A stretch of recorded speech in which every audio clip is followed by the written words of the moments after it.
The one with All the Rugby is the 15th episode of the 4th season of Friends.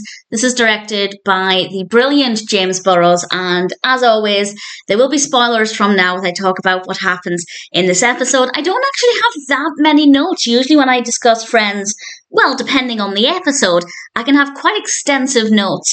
That's not so much the case here, but I just want to make it clear that that's not because I don't enjoy this episode. I do really like this episode.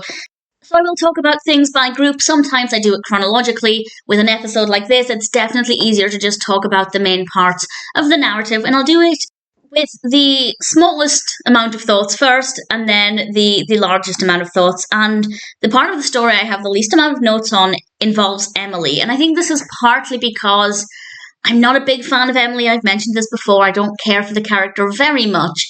But Ross was great in this. We randomly meet two of Emily's friends while they're out in New York in darkness, and Ross suddenly panics as he thinks they're attacking Emily, and it's a pretty entertaining scene. And then they invite Ross to play rugby. And initially Emily thinks it's not a good idea, considering they don't even have rugby in America, apparently.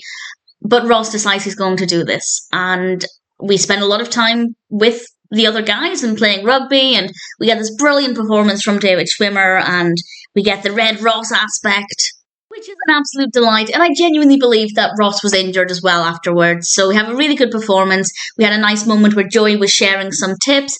It's definitely not my favourite part of the episode or the story that I like the most, but it is, I think, definitely memorable, and it is a little bit different, something that we're not used to seeing. And to Emily's credit, once she realised Ross wasn't going to back down, she did give him some really great encouragement, and I think that was really lovely to see. So credit where it's due. There are some good things about Emily.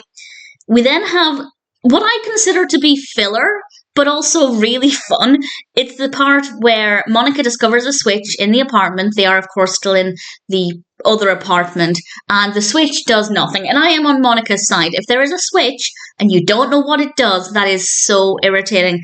And she actually comes up with a clever plan, and she plugs in something that makes noise into every single outlet, turns them all on, and the intention is that when she turns it on, it will make a noise, she will follow the noise.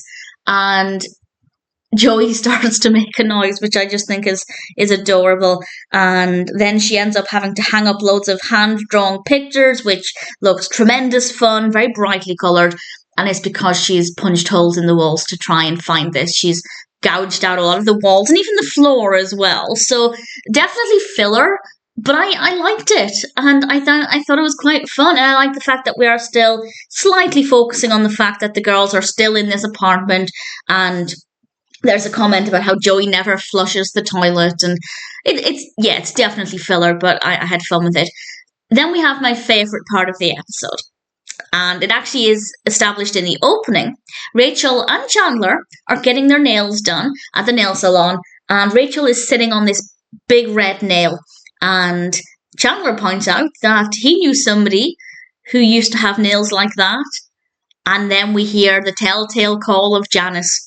And Joey is giving the best response when Chandler brings Janice back to the other apartment. I was going to say to their apartment, but it wasn't. It was Monica and Rachel's apartment. And Joey jumps out of his skin. Absolutely delightful. Really thoroughly enjoyed it. We learn that Janice is actually going through a divorce, and we know that Chandler has just got over a heartbreak.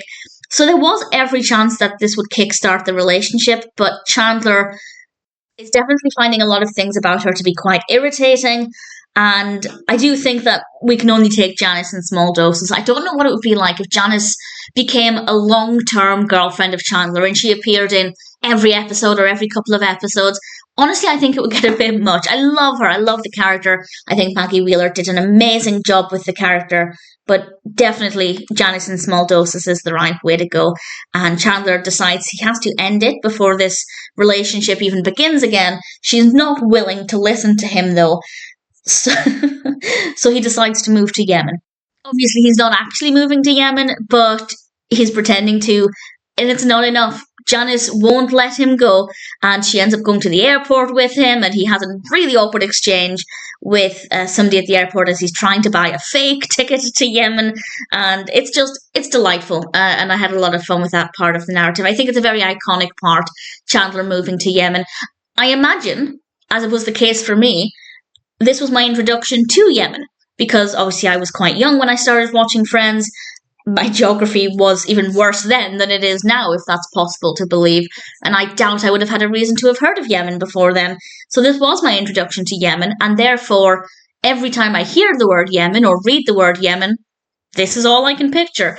Probably just means that I need to expand my knowledge of Yemen, but it also means that the episode is brilliantly done, very memorable, very, very entertaining. So Chandler's part, absolutely loved it. The switch in the apartment, I never concluded that actually. We do find out what the switch does, and it controls the TV in the other apartment, which seems like some dodgy wiring, but it's very entertaining.